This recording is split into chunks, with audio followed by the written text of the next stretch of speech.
بسم اللہ الرحمن الرحیم۔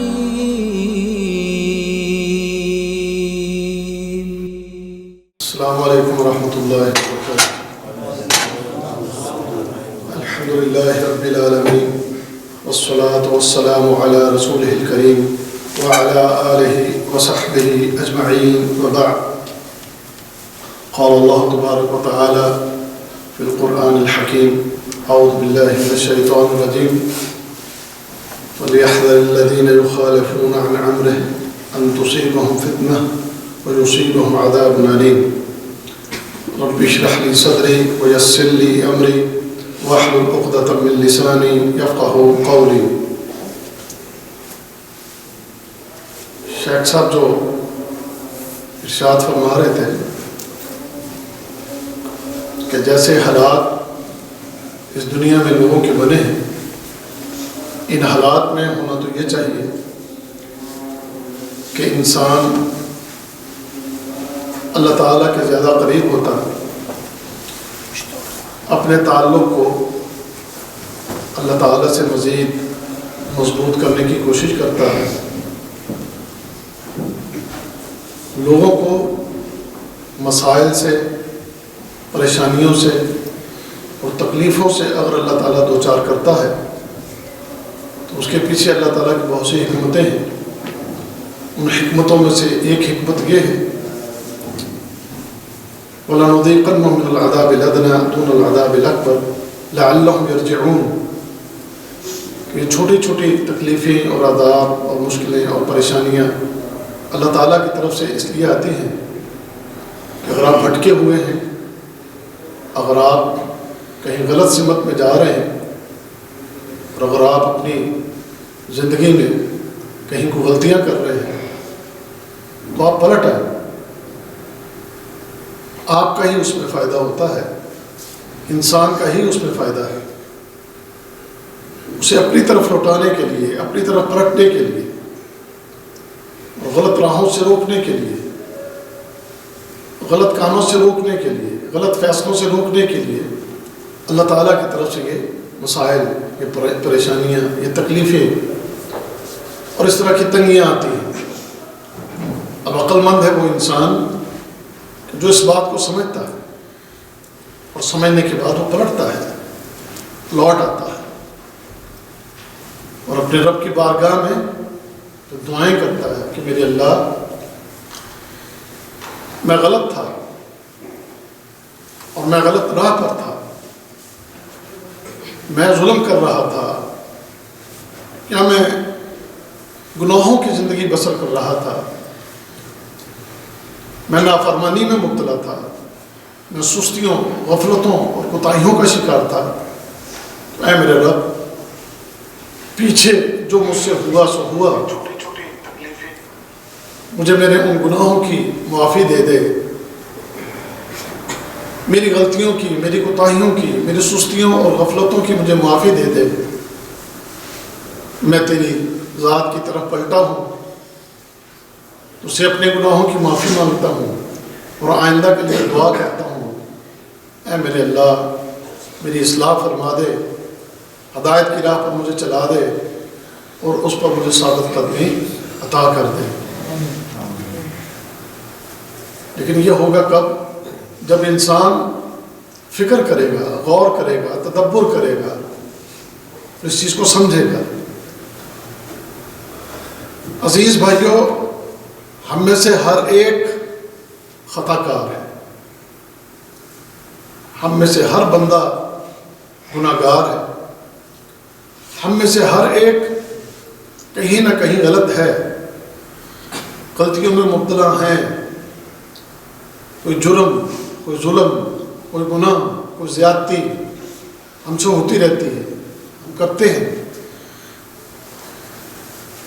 اور انہی چیزوں کا پھر یہ نتیجہ ہوتا ہے کہ جو یہ مسائل اور پریشانیاں آتی ہیں، اللہ تعالیٰ کسی انسان پر ظلم نہیں کرتا۔ اللہ تعالیٰ وَمَا أَنَا بِظَلَّامٍ لِلْعَبِيدِ، میں اپنے بندوں پر ظلم نہیں کرتا، ظلم ہم خود کرتے ہیں اپنے آپ پر، اور جو پھر مصیبت آتی ہے، تکلیف آتی ہے، پریشانی آتی ہے، اس کا سبب ہمارے اپنے ہاتھوں کی کمائی ہے۔ وَمَا أَصَابَكُم مِّن مُّصِيبَةٍ فَبِمَا كَسَبَتْ أَيْدِيكُمْ وَيَعْفُو عَن كَثِيرٍ۔ تمہیں جو بھی غم پہنچا، جو بھی مصیبت آئی، جو بھی تکلیف آئی، تو اس کے پیچھے تمہارے اپنے اعمال ہیں، تمہارے اپنے کرتوت ہیں، اس کا نتیجہ ہوتا ہے۔ وَمَنْ أَعْرَضَ عَنْ ذِكْرِي فَإِنَّ لَهُ مَعِيشَةً ضَنْكًا۔ جب ہم اللہ کے ذکر سے اعراض کرنے لگتے ہیں اور اس کے ذکر سے دور ہو جاتے ہیں، اس کے دین سے دور ہوتے ہیں، تو پھر تنگیاں آتی ہیں، پھر یہ مصیبتیں اور پریشانیاں آتی ہیں۔ جب ہم محمد رسول اللہ صلی اللہ علیہ وسلم کی تعلیمات پر عمل پیرا نہیں ہوتے، آپ کے احکام اور آپ کی شریعت، آپ کی تعلیمات اس کے مطابق زندگی بسر نہیں کرتے، تو پھر فتنے اور عذاب جو ہے وہ ہمیں گھیر لیتے ہیں۔ جیسے میں نے شروع میں آیت پڑھی، فَلْيَحْذَرِ الَّذِينَ يُخَالِفُونَ عَنْ أَمْرِهِ أَن تُصِيبَهُمْ فِتْنَةٌ وَيُصِيبَهُمْ عَذَابٌ أَلِيمٌ۔ نبی کریم صلی اللہ علیہ وسلم کے لائے ہوئے اس دین کی مخالفت کرنا چھوڑ دو، اور اس کے برعکس یہ زندگی بسر کرنا چھوڑ دو۔ تو اگر تم نہیں چھوڑتے تو پھر نتیجہ کیا ہوگا؟ فتنے آئیں گے،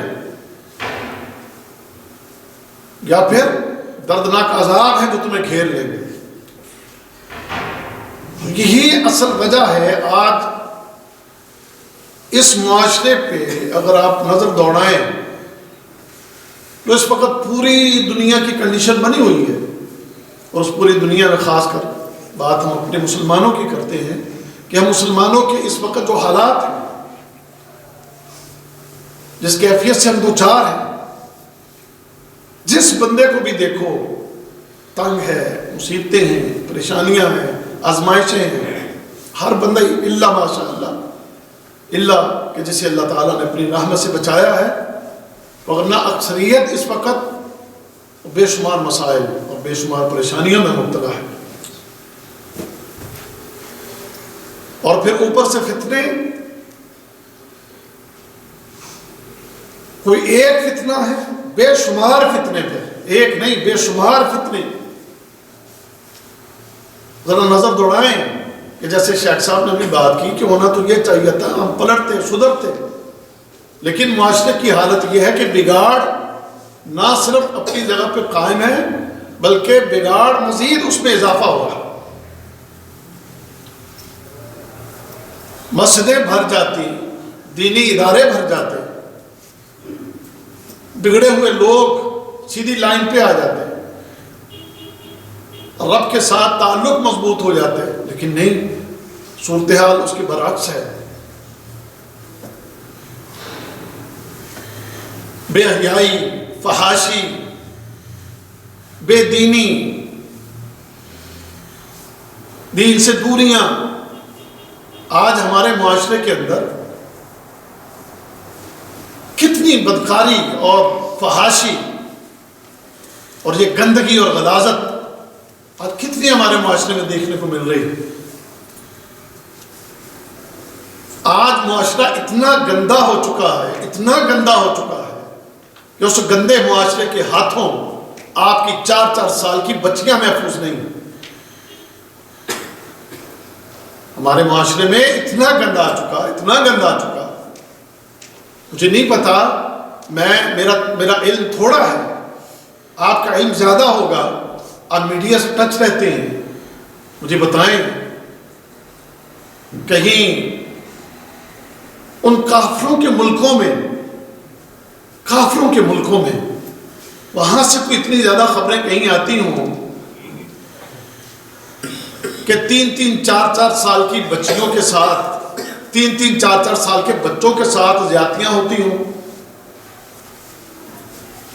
مجھے نہیں پتا، لیکن میں تو اپنے اسلامی ملک کو دیکھ رہا ہوں، اپنے مسلمانوں کو دیکھتا ہوں کہ آج ہمارے مسلمانوں کو کیا ہو گیا، اور پیچھے سبب کیا ہے؟ سبب یہی ہے کہ جو اس معاشرے کے اندر گندگی پھیل رہی ہے اور یہ بے دینی جو بڑھ رہی ہے، لوگ جو دین سے دور ہو رہے ہیں، اور قرب کس چیز کے ساتھ زیادہ ہے؟ کہاں ہے قربت؟ نہ مسجد سے قربت، نہ قرآن سے قربت، نہ حدیث سے قربت، نہ علماء سے قربت. کس چیز سے قربت؟ میڈیا سے، سوشل میڈیا سے، انٹرنیٹ سے، موبائل سے، فیس بک سے، ٹویٹر سے، ان چیزوں کے ساتھ اتنا جڑا ہوا ہے کہ رات کو بستر پر سونے سے پہلے بھی اب موبائل ہاتھ میں، اور جناب فیس بک دیکھتے دیکھتے نیند آ گئی، اور جب آنکھ کھلی تو آنکھ کھلتے ہی سب سے پہلا کام موبائل اٹھا کے فیس بک دیکھنا، میسیجز دیکھنا، اور موبائل کے اوپر انٹرنیٹ کے اوپر مصروف ہو جانا. ایک مومن، ایک مسلمان، جس کی رات کیسے شروع ہوتی تھی؟ نبی کریم صلی اللہ علیہ وسلم بستر پر آتے ہیں، بستر کو بسم اللہ پڑھ کے جھاڑتے ہیں، اور بستر پر بیٹھ کے دعائیں پڑھتے ہیں، سورتیں پڑھتے ہیں.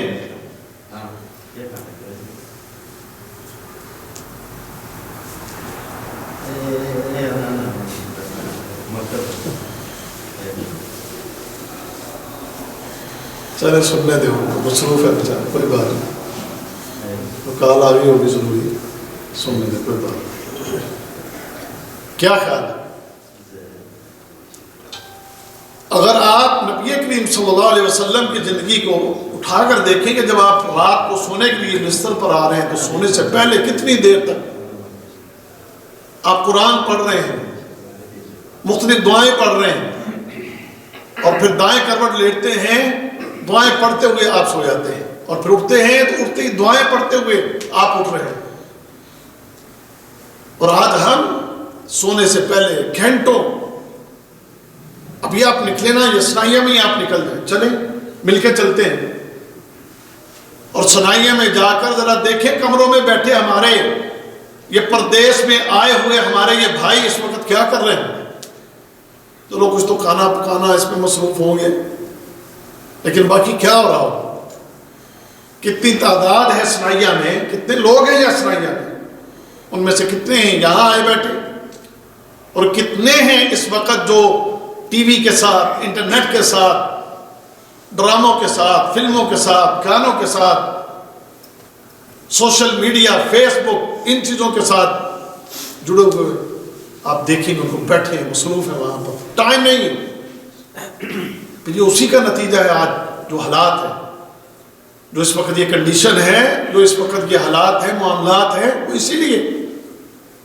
اور پھر یہ اگر باز نہ آیا یہ انسان، اگر یہ نہیں پلٹتا، تو پھر اس کا نتیجہ بڑا خوفناک ہے. أَأَمِنْتُمْ مَنْ فِي السَّمَاءِ أَنْ يُرْسِلَ عَلَيْكُمْ حَاصِبًا أَأَمِنْتُمْ مَنْ فِي السَّمَاءِ أَنْ يَخْسِفَ بِكُمُ الْأَرْضَ فَإِذَا هِيَ تَمُورُ أَمْ أَمِنْتُمْ مَنْ فِي السَّمَاءِ أَنْ يُرْسِلَ عَلَيْكُمْ حَاصِبًا فَسَتَعْلَمُونَ كَيْفَ نَذِيرِ. یہ سورۃ الملک آپ پڑھتے ہیں تو اس میں اللہ تعالیٰ کیا فرما رہے ہیں؟ أَأَمِنْتُمْ مَنْ فِي السَّمَاءِ، کیا تم آسمان والے رب سے ڈرتے نہیں؟ أَنْ يَخْسِفَ بِكُمُ الْأَرْضَ، کہ وہ زمین کو پھاڑے اور پھاڑ کے تمہیں زمینوں میں دھسا دے، تمہیں اس سے ڈر نہیں لگتا؟ فَإِذَا هِيَ تَمُورُ، کہ زمین پہ ڈول رہی ہو، جھٹکے کھا رہی ہو، پھٹ رہی ہو، اور تم اس پہ دھرس رہے. ام امنتم من فی السماء، آسمان والے رب سے ڈرتے کیوں نہیں؟ ان یرسل علیکم حاصبا، کہ وہ تمہارے اوپر آسمانوں سے پتھروں کی بارش کر دے. فستعلمون کیف نذیر، ایک کرونا سے ڈر جانے والوں پھر تمہیں پتہ چلے گا کہ اللہ کا ڈرانا کیسا ہے. ایک کرونا نے، ایک چھوٹے سے جراثیم نے، آپ دیکھو دنیا پورے کو کیسے ڈرا دیا. یہ منہوں کے اوپر سے یہ ماسک نہیں اترتے، اب بازار میں ہو تب، مارکیٹ میں ہو تب، مسجد میں ہو تب، یہ بچاؤ ہے. کس سے بچنے کے لیے کہ ایک جراثیم ہے، چھوٹا سا ہے، نظر بھی نہیں آتا، خوردبین کے ذریعے نظر آئے گا، لیکن ہے بڑا ڈینجرس. اتنا ڈینجرس ہے ایک سے دوسرے کو لگ جاتا ہے، اور جب لگتا ہے اندر جا کے پھیپھڑوں کو تباہ اور برباد کر دیتا ہے، اور بندہ جان سے بھی جا سکتا ہے. تو بچو، دور رہو، 2 میٹر دور بیٹھو، یا 2 میٹر دور سے ہی اپنے سینے پہ ہاتھ رکھ کے مجھے سلام کہہ دو. میرے قریب نہ آنا، نہ میں تمہارے قریب آؤں. کہیں ایسا نہ ہو یہ کرونا چھوٹا سا جراثیم مجھے تجھے ہمیں تباہ اور برباد کر دے. بچیں، دور رہیں، گھروں میں رہیں، اجتناب کریں اس قرب سے. کتنا احتیاط ہے. کرفیو لگے ہوئے ہیں، کرفیو لگے، ہم نے بھی دیکھی، آپ نے بھی دیکھی یہ کرفیو کے سارے ماحول. چھوٹا سا جراثیم، اور اگر اس کی بجائے کوئی بڑا عذاب اللہ کی طرف سے آ جائے، آسمانوں سے پتھروں کی بارش ہو، یا زمینوں کو جھنجھوڑ کے پھاڑ کے ان میں دھسا دیا جائے، تو یہ انسان کیا کر سکتا ہے؟ بڑا کمزور ہے یہ انسان، جو اپنے آپ کو اتنا طاقتور اور قوت والا سمجھتا ہے. اللہ کی قسم یہ بڑا کمزور ہے، بڑا ہی کمزور ہے. کوئی طاقت قوت ہماری کیا ہے؟ یہی طاقت قوت ہے نا. ایک چھوٹے سے جراثیم نے پھینک لیا، چھوٹے سے جراثیم نے تمہاری پوری دنیا کی اکانومی کو تباہ کر کے رکھ دیا. بزنس، تجارت، کاروبار کیسے تباہ برباد کر کے رکھ دیا. حالانکہ ترقی یافتہ دور، تمہارا یہ دور 2020 2021 بڑا ترقی یافتہ دور، بڑی ترقی کی ہے، لیکن آپ کی ترقی بے بس ہو گئی 2020 میں. ٹیکنالوجی، سائنس 2020 میں فیل ہو گئی. ابھی کہتے ہیں ویکسین بن گئی، لیکن ویکسین بننے کے بعد بھی آپ دیکھ لیں یورپ ابھی بھی چھپا بیٹھا ہے. بھئی اب کیا ہوا؟ کہتے ہیں ویکسین تو آ گئی، لیکن کرونا نے، اس جراثیم نے اپنی شکل بدل لی ہے. اس نے اپنے حملے کا انداز بدل لیا ہے، اس کی کیفیت بدل گئی ہے. وہ مزید خطرناک ہے، پہلے سے بھی زیادہ خطرناک ہے. تو بھائی ہم تو اس کا مقابلہ نہیں کر پا رہے. تو اللہ نہ کرے اگر کوئی بڑی مصیبت آ گئی، کوئی بڑا عذاب آ گیا، تو یہ کمزور سا بندہ، کمزور سا انسان کیسے مقابلہ کر سکے گا؟ کیسے ہم اپنے آپ کو بچا سکیں گے؟ تو بچنے کے لیے میرے بھائیوں، عزیزوں اور دوستوں، سب سے پہلی بات شیخ صاحب کی بات میں غور کریں. جو شیخ صاحب نے تمہیدن باتیں کی ہیں وہ بڑی اہم ہیں، وہ بات بڑی اہم ہے. آپ کا، میرا، اس انسانیت کا اگر کوئی بچاؤ ہے، اگر ہمارے لیے کوئی بچاؤ ہے، تو بھائیو وہ صرف اور صرف اللہ کے دین میں.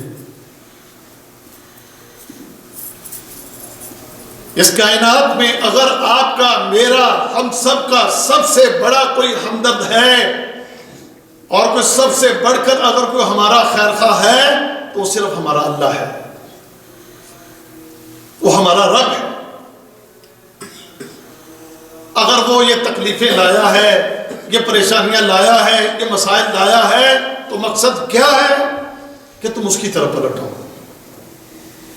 پہچانو اس کو، اس کی معرفت حاصل کرو. تمہارا اور اس کا، تمہارا کیا تعلق ہے، اس کا تمہارے ساتھ، تم پر کیا حق ہے، اس کو پہچانو اور پلٹو اس کی طرف، اس کے دین کی طرف آؤ. اس کے لیے ایسے مراکز، یہ جالیات ہے، تعلیمی ادارے ہیں، اپنے ملکوں میں ہو تو وہاں جو تعلیمی ادارے ہیں، علماء ہیں، اہل علم، ان کی طرف جا کے، ان کے پاس بیٹھ کے، ان سے دین کی تعلیم لے کے، علم حاصل کر کے اپنے آپ کو بچانے کی کوشش کرے. دنیا، میری بات غور سے سنیے گا، 60 70 سال 75 سال 80 سال اس سے زیادہ تو اب عمر کبھی کوئی بندہ آگے جاتا ہے، سمجھ گئے؟ اور یہ دنیا کبھی کسی کے نہیں بن سکتی. اس کے لیے اپنی جان دے دو. اس دنیا کے لیے تم اپنا سب کچھ لٹا دو. اس دنیا کے لیے تم سونا بن کے دکھا دو. لیکن اللہ کی قسم اگر کبھی تم پر وقت آئے گا تو یہی دنیا تمہیں گالیاں بھی دے گی، یہی دنیا تمہارے اوپر انگلیاں بھی اٹھائے گی. یہ دنیا کبھی کسی کی نہیں بن سکتی کہ جس کی فکر میں ہم بھاگتے دوڑتے کوششیں کرتے ہیں. اللہ کی قسم میں تجربے کی بنیاد پہ کہہ رہا ہوں، میں کوئی کتابی بات نہیں کر رہا.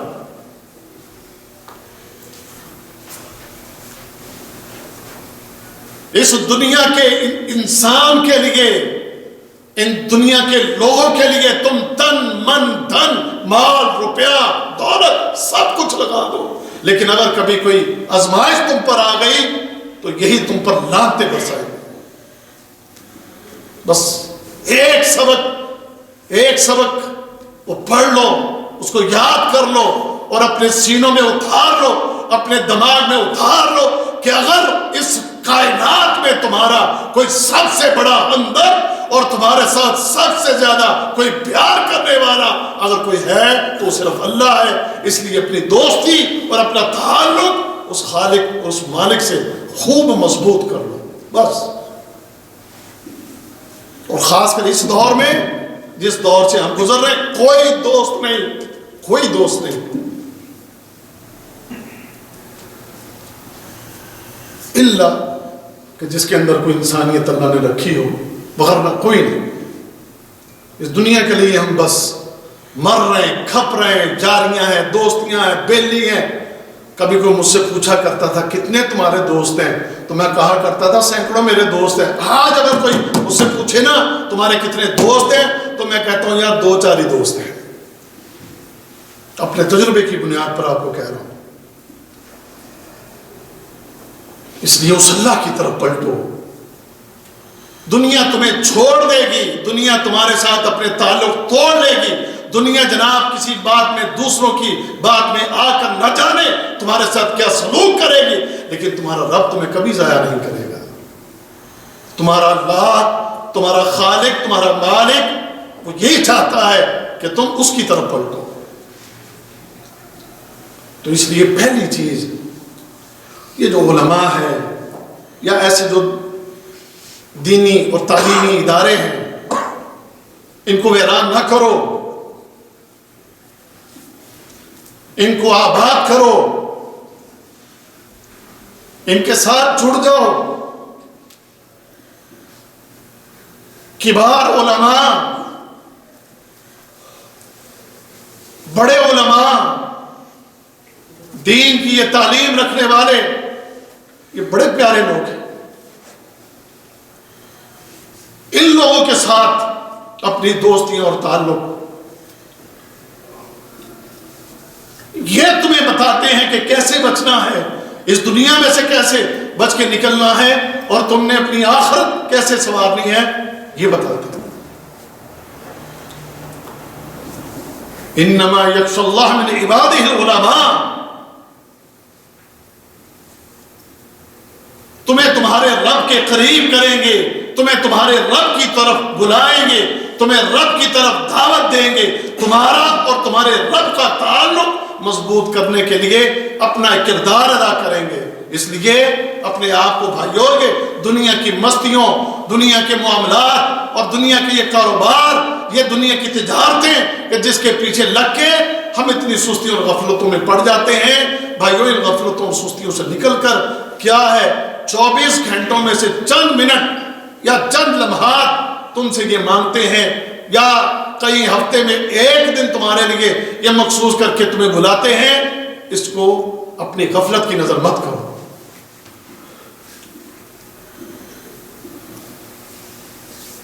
تو اپنی نجات کے لیے بھائیو اس چیز کا اہتمام کریں ایک تو. اور دوسری نصیحت وہ یہ ہے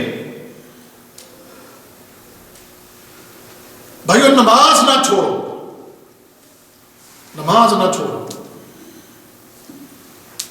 نماز میں سستی نہ کرو۔ 5 وقت کی نماز کے لیے اپنے آپ کو مکمل تیار رکھا کرو کہ تم نے اپنے دن کی 5 وقت کی نماز میں کوئی ایک نماز بھی تم نے نہیں چھوڑنی، اور اس نماز میں تم نے کوئی غفلت، کوئی سستی نہیں کرنی۔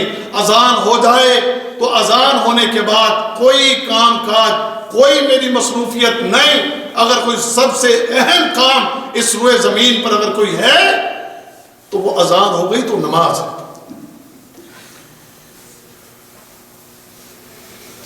یہ نہیں کہ اذان ہو گئی دکان کھلی رہے، کام میں مصروف رہیں، اپنی تجارتوں میں لگے رہیں، نہیں، ایسے نہیں۔ جو نمازی ہیں میں ان سے ایک بات کہوں گا، نمازی ہیں لیکن کرتے کیا ہیں؟ چلو یار اقامت میں، جب اقامت کا ٹائم ہوگا تو پھر بھاگ کے چلے جائیں گے۔ اقامت نہیں، اذان، اذان کے ہوتے ہی بس، جب اذان ہو گئی، اب پتہ ہے گھڑیاں ہیں، سب کو پتہ ہے، مسجد میں جاؤ روزانہ ٹائم ٹیبل جیسے چینج ہو رہا ہوتا ہے، 1 منٹ اوپر ہو رہا ہے، نیچے ہو رہا ہے، روزانہ ہمیں پتہ ہوتا ہے۔ مجھے پتہ ہے کہ اتنے بجے فجر، ظہر، عصر، مغرب، عشاء اتنے بجے ہونی ہے، اپنا ایک شیڈول بنا لو کہ مجھے اس وقت، اذان کے وقت میں کوئی کام نہیں پکڑنا، کوئی مصروفیت نہیں۔ میں نے اذان ہوتے ہی اپنے کام کو چھوڑ کے، اپنی تجارت کو چھوڑ کے میں نے مسجد کی طرف چلے جانا ہے،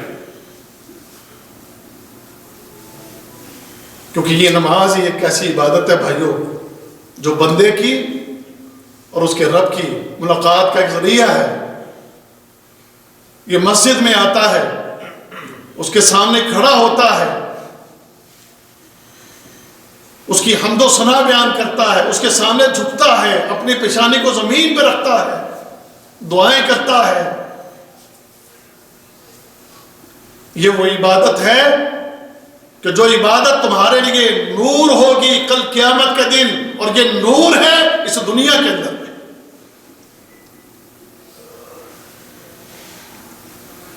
یہ تمہاری عبادت، یہ تمہاری نماز اور اس کا صحیح اہتمام، یہ ڈھیلے ڈھالے، سست، غافل، آگے پیچھے کرنے والے، ان کے لیے تو بڑی وعید ہے۔ نماز جو چھوڑ چکے ان کو تو آپ ان کی تو بات نہ کریں، میں ان کی بات کرتا ہوں یہاں۔ فویل للمصلین الذین هم عن صلاتهم ساہون۔ ویل ہے کن کے لیے؟ یہاں پر جو بیان ہو رہا ہے کس کے لیے؟ فویل للکافرین، للمشرکین، للمنافقین، نہیں، للمصلین۔ علماء بیٹھے ہیں، آپ ان سے پوچھ لیں۔ تباہی ہے، بربادی ہے، ہلاکت ہے، جہنم ہے، یا اللہ کس کے لیے؟ فرمایا للمصلین، نمازیوں کے لیے۔ یا اللہ نمازیوں کے لیے کیوں ہے؟ فرمایا اس لیے کہ یہ اپنی نمازوں میں سستی کرتے ہیں، غفلت برتتے ہیں۔ اس لیے بھائی اپنے آپ کو ایسا بنا لیں کہ میں نے نماز کے اس عمل میں کہیں کبھی بھی کوئی سستی اور غفلت اختیار نہیں کرنی۔ میرے لیے اس دنیا میں، اس زمین پر سب سے اہم، ضروری اگر کوئی کام ہے تو وہ نماز ہے، اور اگر آپ یہ کام کریں گے تو انشاءاللہ اللہ رب العزت آپ کی حفاظت فرمائے گا۔ جو ان 5 وقت کی نمازوں کا خوب اہتمام کریں، حدیث میں نا احفظ اللہ یحفظک، حفاظت کرو اللہ تمہاری حفاظت کرے گا۔ وہ حفاظت، نماز کی حفاظت، دین کی حفاظت، اگر تم نے یہ حفاظت کی تو وہ عرش والا، وہ خالق، وہ تمہارا مالک، وہ تمہاری حفاظت کرے گا۔ پھر اسی طرح بھائیوں کتاب کے ساتھ، قرآن کے ساتھ، قرآن حکیم کے ساتھ اپنا وقت زیادہ لگاؤ۔ آج کبھی نوٹ کرنا ذرا بیٹھ کے، ایک تحقیق ہے تازہ ترین، کہتے ہیں کہ لوگ یہ ٹچ موبائل رکھنے والے، ایک عام بندہ بھی دن کے اندر کو 50 سے 60 مرتبہ، ایک عام بندہ کو دن میں 50 60 70 80 مرتبہ اپنے اس موبائل کے ٹچ کو ٹچ کر کے انلاک کرتا ہے، ایک عام بندہ، اور کسی خاص ضرورت کے تحت نہیں، بلا وجہ ہی ایک عام بندہ۔ اور جن کو اس کی ویسے ہی ہوس ہوتی ہے، جو اس میں اتنے جناب وہ کھو چکے ہیں، وہ تو سینکڑوں بار اس کو انلاک کرے گا، بار بار اس کو کبھی فیس بک کھولے گا، کبھی واٹس ایپ کھولے گا، کبھی جناب کوئی یوٹیوب کے اوپر کوئی چینلز کھولے گا، کبھی کچھ لگا رہے گا اس پہ، اور کبھی قرآن کو ٹچ کیا ہے، کبھی قرآن حکیم کو ٹچ کیا ہو، قرآن کو کھولا ہو، قرآن پڑھا ہو، کبھی یہ سوچ کے کہ آج میں ایک پارہ پڑھ لوں، ایک نہیں تو آدھا نہیں تو ربع میں پڑھ لوں آج بیٹھ کے، نہیں،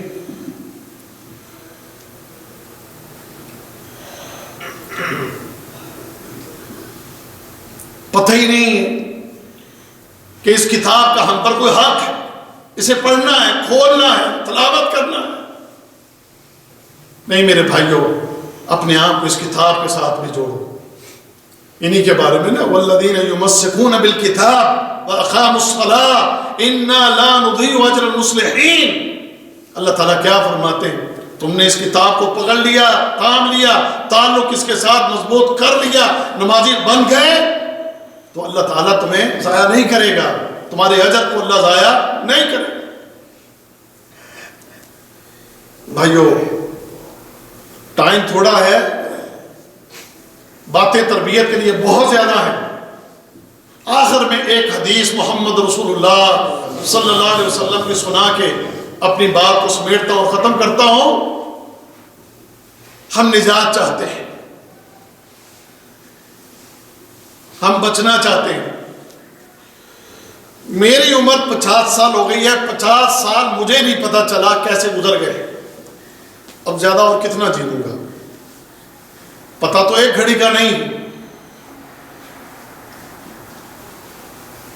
ہمارا ایک بھائی مجھے یاد آ گیا، یہیں آتا تھا نا جالیات میں، کیا عمر تھی اس کی، نذیر،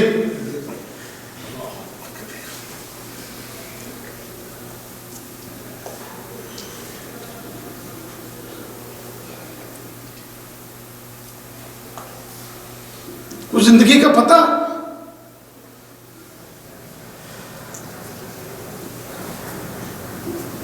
اللہ کی قسم ابھی ایسے لگتا ہے جیسے ابھی اندر آئے گا، ایسے ہی آتا ہوتا تھا، لوگوں کو گھیر گھیر کے لا رہا ہوتا تھا،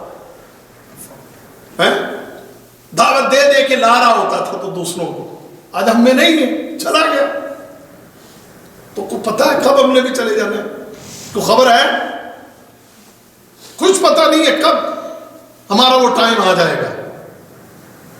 تو جب بھی سوچیں اپنے بارے میں یہی سوچیں کہ ہم نے اپنی زیادہ عمر گزار لی ہے، اور اب ہماری عمر جو باقی ہے وہ بہت تھوڑی ہے، ہماری عمر زیادہ گزر گئی ہے اور ہماری اب عمر تھوڑی باقی ہے۔ یارو جو تھوڑی رہ گئی ہے نا، اس تھوڑی کو بچا لو، اس تھوڑی کو بچا لو، سمجھ گئے؟ اس تھوڑی زندگی کو بچا لو۔ تمہارا رب بڑا رحیم ہے، وہ ودود ہے، وہ رحمان ہے، وہ رحیم، کریم، رؤوف، متعال، البر، العفو، الحلیم۔ اس سے سچی توبہ کر لو، تمہاری پچھلے 50 60 70 سال کے جتنے گناہ ہیں وہ سارے تمہیں معاف کر دے گا، اور آگے اس سے یہ بات کر لو، اللہ مجھ سے واقعتاً غلطیاں ہو گئیں، مجھ سے ظلم، زیادتیاں، گناہ سب کچھ میں کر بیٹھا، میرے مولا مجھے معاف کر دے، اور یہ تھوڑی سی میری زندگی رہ گئی ہے اس کی اصلاح کر دے، اور پھر اس پر مجھے ثابت قدمی عطا کر دے، اور جب میں مروں تو اس حال میں کہ یا اللہ تم مجھ سے راضی ہو، کہ تھوڑی سی زندگی کو بچانے کے لیے تھوڑی سی کوشش کر لیں. ایک حدیث عقبہ بن عامر رضی اللہ تعالیٰ عنہ پوچھتے من نجات یا رسول اللہ کے رسول صلی اللہ علیہ وسلم نجات کیسے ہوگی؟ تو نجات کا طریقہ، نجات کے لیے 3 نصیحتیں محمد رسول اللہ صلی اللہ علیہ وسلم کی، بس وہ یاد کر لیں. یہ شروع میں جو 2-4 باتیں کی ہیں اس کو پلے باندھ لوں، میں بھی آپ بھی. اور یہ جو 3 نصیحتیں اس حدیث میں اللہ کے نبی نے فرمائی، املک علیک لسانک، فرمایا یہ جو زبان ہے نا اس کو قابو میں کر لو. دوسری نصیحت ولیسعک بیتک، اپنے گھر میں رہو، زیادہ گھر سے باہر مت نکلو. اور تیسرا وابکی علی خطیئتک، اور اپنے گناہوں پر رو. اس کی کوئی 5 منٹ کی وضاحت کر کے میں آپ سے اجازت لیتا ہوں. زبان، اس کا چسکا بڑا انسان کو محبوب ہے، اس کی لذت، اس میں جو مزہ آتا ہے، غیبت کر کے، چغلیاں کر کے، ادھر کی بات ادھر کر کے، کسی کی عزت کو تار تار کرنے میں، بغیر سوچے سمجھے ادھر کی بات لے کر آگے پہنچانا. یہ زبان کی کارستانیاں بہت بڑا لمبا موضوع ہے. ایک زبان کے موضوع پر بات کرنے لگے تو کئی دروس ہوں اس کے اوپر. لمبی ہماری داڑیاں بھی ہو جاتی ہیں، ہمارے واللہ لوگوں کی شلواریں ٹخنوں سے اوپر بھی ہو جاتی ہیں، ماتھے پر محراب بھی بن جاتے ہیں، لیکن زبان قابو نہیں آتی.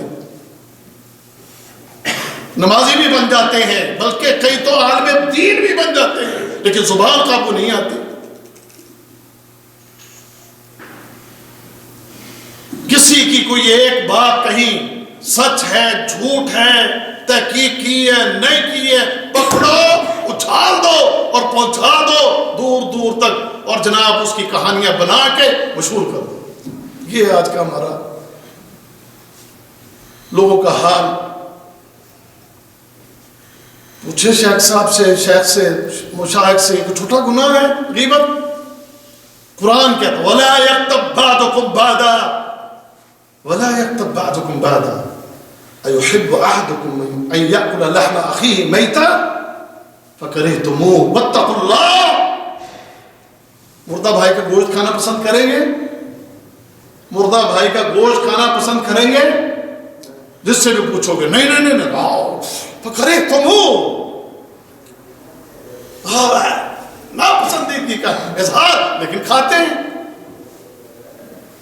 کھا رہے ہیں اور مزے لے لے کے کھاتے ہیں، مزے لے لے کے کھاتے ہیں. سمجھ گئے کیا بات کرنے میں وقت نہیں ہے. یہ زبانیں باندھو ان کو. یہ تمہاری زبان اللہ کے ذکر سے تر رہے، لوگوں کے ذکر سے، لوگوں کی غیبت سے، چولیوں سے، گالیوں سے، فساد سے، بربادیوں سے نہیں. اس زبان کو لغام دو، قابو کرو. اس کو چلانا ہے، بڑی چلتی ہے نا، ہاں بڑی چلتی ہے تو چلاؤ اس کو، لیکن کس کے لیے؟ یا ایھا الذین آمنوا اذکروا اللہ ذکرا کثیرا، ذکرا کثیرا، ذکرا کثیرا. اور ذکرا کثیرا کبھی بات ہوگی اس پر، کیا ہے ذکرا کثیرا؟ ذکرا کثیرا وہ ذکر ہے ہی کوئی نہیں. تجھے اس کا پتہ ہے، تجھے یہ پتہ ہے، تجھے فلاں پتہ ہے، تجھے یہ پتہ ہے، تجھے وہ چل رہی ہے. اللہ سے ڈر جائیں ہم، واتقوا اللہ، اللہ سے ڈرو اور اپنی زبان کو باندھو اس کو. پھر اس کے بعد بھائیوں اور عزیزوں، گھر میں ٹکو، گھر میں رہو، زیادہ وقت اپنا گھر میں گزارو.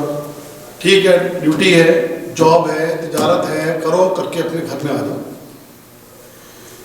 یعنی فضول کبھی اس کے پاس جا کے بیٹھوں، کبھی ادھر بازار میں گھوماؤں، کبھی مارکیٹ میں گھوماؤں، کبھی اس کو ملاؤں، کبھی ادھر چلا جاؤں، کبھی ادھر چلا جاؤں. آپ کو دین کے لیے، دین کی تعلیم کے لیے، دین کی تربیت کے لیے، دین کی دعوت کے لیے، یا کسی خاص مقصد کے لیے وہ ایک الگ بات ہے. لیکن جو ہی صرف آوارہ پھرنے کے لیے، آوارہ ملاقاتوں کے لیے، اور اس میں پھر یہی ہوتا ہے ادھر کہیں چلے جاؤ، یاروں کے پاس محفل لگی ہوئے بیٹھے، کوئی غیبت ہوگا، غیبت ہوگی، چغلیاں ہوگی، ادھر ادھر کی باتیں ہوں گی، فضول باتیں. امام احمد بن حنبل رحمہ اللہ ایک جگہ گزر رہے، کچھ لوگ بیٹھے ہوئے، کہتے ہیں وہ لوگ آئے ہیں شیخ ہمارے پاس بیٹھے. ان کا نہیں، میں ادھر نہیں بیٹھوں گا، میں جا کے صحابہ کی محفل میں بیٹھوں گا. صحابہ کی محفل میں صحابہ کہاں ہے؟ فرمایا نہیں، صحابہ کی محفل میں، اس محفل سے وہ محفل بہتر ہے. صحابہ کی محفل، جی ہاں، حدیثیں پڑھوں گا، حدیثیں لکھوں گا، حدیثیں سننا سنانا، یہ صحابہ کی محفل ہے. حدیث رسول، اس کو سننا سنانا، پڑھنا پڑھانا، وہ کس کی محفل ہے؟ صحابہ کی محفل ہے. سلف صالحین ان کا یہ طریقہ، ایسے فضول جا کر لوگوں کے پاس نہیں بیٹھنا، فضول باہر نہیں پھرنا، فضول لوگوں میں جا کر مجلسیں نہیں کرنا با مقصد. لیکن ہماری بے مقصد محفلیں، بے مقصد ہماری مجلسیں. اور تیسری اور آخری بات، وَبْكِي عَلَىٰ خَطِيئَتِكَ. جیسے میں نے عرض کیا تھا، گناہگار ہم سب ہیں. ہم میں سے کوئی بندہ ایسا نہیں جو گناہگار نہ ہو. کسی کے تھوڑے ہیں، کسی کے زیادہ ہیں. ہمیں دوسروں کے نظر آتے ہیں، اپنا تو کسی کو نظر نہیں آتا نا. بس اتنا ہوتا ہے کہ کسی کا کسی اور ٹائپ کا گناہ ہوتا ہے، کسی اور کا کسی اور ٹائپ کا گناہ ہوتا ہے. دوسرے کے گناہوں سے زیادہ اپنے گناہوں کی فکر کریں. ہو سکتا ہے کسی کے بارے میں تمہاری زبان کسی اور حساب سے چلی ہو، کسی کے بارے میں تمہاری زبانیں کچھ اور کہہ رہی ہو، لیکن کل قیامت کے دن معاملہ اس کے برعکس ہو جو تم کہتے رہے، اور تمہارا اپنا معاملہ کہ تم اپنے بارے میں سوچتے رہے کہ تم بڑی چیز ہو، اور تمہارا معاملہ کچھ اور ہو. کیا خبر ہے؟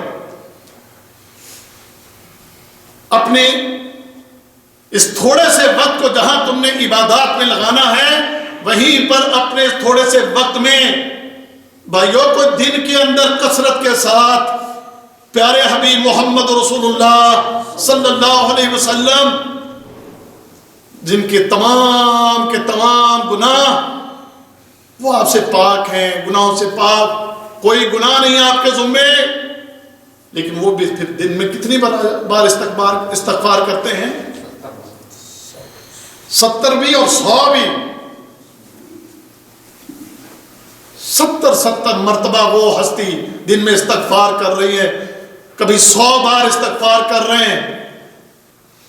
بلکہ ایک مجلس کے اندر عبداللہ بن عباس کہتے ہیں، ایک مجلس میں ہم بیٹھے تھے، اس مجلس کے بعد میں نے دیکھا اللہ کے نبی صلی اللہ علیہ وسلم استغفار کر رہے تھے. میں نے گنا، کہتے ایک ہی مجلس میں بیٹھے ہوئے اللہ کے نبی نے 70 بار استغفار کیا. اور ہم تو بھائیوں بہت بڑے گناہگار ہیں، سمجھ گئے؟ ہمارے ذمے تو گناہوں کی، میں کہتا ہوں کہ نہ گن سکتے ہیں، نہ کوئی شمار بھی نہیں کر سکتے، اور اس کا وزن بھی شاید ہماری توقع سے کہیں زیادہ ہے.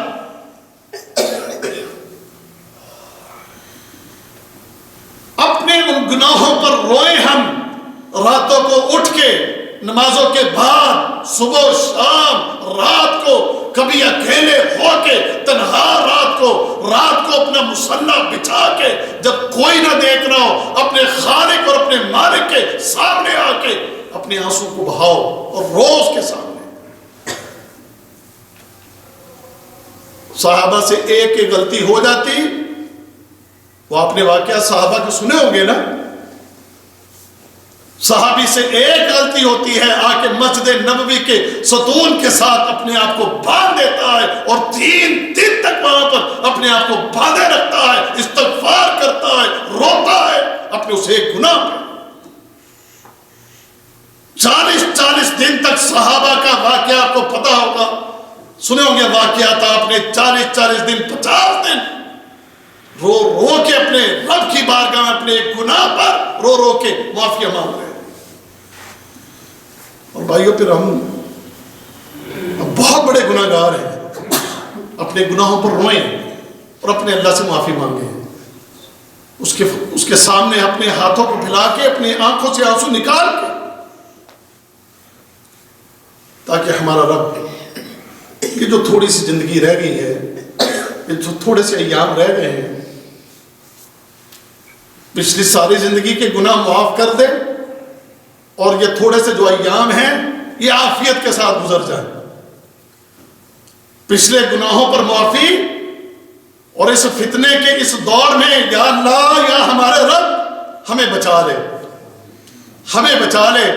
اللہ کی قسم نہ کوئی طاقت ہے نہ کوئی قوت ہے یا رب کہ ہم گناہوں سے اپنے آپ کو بچا سکیں. اگر بچ سکتے ہیں تو صرف تیری توفیق سے بچ سکتے ہیں. جو کیے اللہ اس کی معافی دے دے، تو بخش دے، تیرا وعدہ ہے. قل یا عبادی الذین اسرفوا علی انفسہم لا تقنطوا من رحمت اللہ ان اللہ یغفر الذنوب جميعا انہ هو الغفور الرحیم. تو نے خود کہا ہے، لوگوں جو اپنی جانوں پر ظلم کر چکے ہو مایوس نہ ہو، آ جاؤ آ جاؤ، آؤ میں تمہارے سارے گناہ معاف کر دوں، تمہاری ساری غلطیاں تمہیں بخش دوں، تمہیں معاف کر دوں. آ جاؤ، مایوس نہ ہو، وہ تمہیں معاف کر دے گا. اور ساتھ ہی اس کی بارگاہ میں یہ بھی عرضی رکھ دو، یا اللہ پچھلے معاف کر دیے، یہ تجھ سے امید ہے، اور آگے کی دعا ہے کہ بچا بھی لے، کہ ہم غلطیاں نہ کریں، کوئی گناہ نہ کریں، کوئی ایسے ظلم زیادتیاں نہ کر بیٹھے کہ کہیں پھر فتنوں میں مبتلا ہو، پھر کئی مصیبتوں میں مبتلا ہو، میں بچا لے.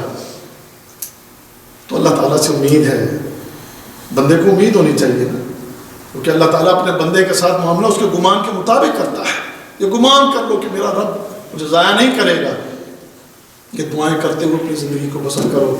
اللہ سے امید ہے کہ انشاءاللہ اس خالق اور مالک کی رحمت جوش میں آئے گی، وہ ہم پر اپنی رحمت فرمائے گا، اور ہماری یہ دنیا کی جو تھوڑی سی زندگی رہ گئی ہے یہ پھر عافیت میں گزر جائے، اور اللہ تعالیٰ ہم سے راضی ہو جائے، اور اللہ تعالیٰ ہمارے پچھلے سارے گناہوں کو معاف کر کے ہمارے اوپر اپنی نظر کرم فرما دے، اپنی رحمت فرما دے، اور ہمیں دنیا اور آخرت دونوں جہانوں میں عزتیں عطا کر دے، اور جب اپنے پاس بلائے تو اپنے چہرے کا دیدار نصیب کر دے. یہ چند ایک نصیحتیں تھیں، سب سے پہلے اپنے آپ کو، پھر آپ سب کو اللہ تعالیٰ قبول فرمائے. وآخر دعوانا الحمد للہ رب العالمین. سبحانك اللهم وبحمدك أشهد أن لا إله إلا أنت أستغفرك وأتوب إليك.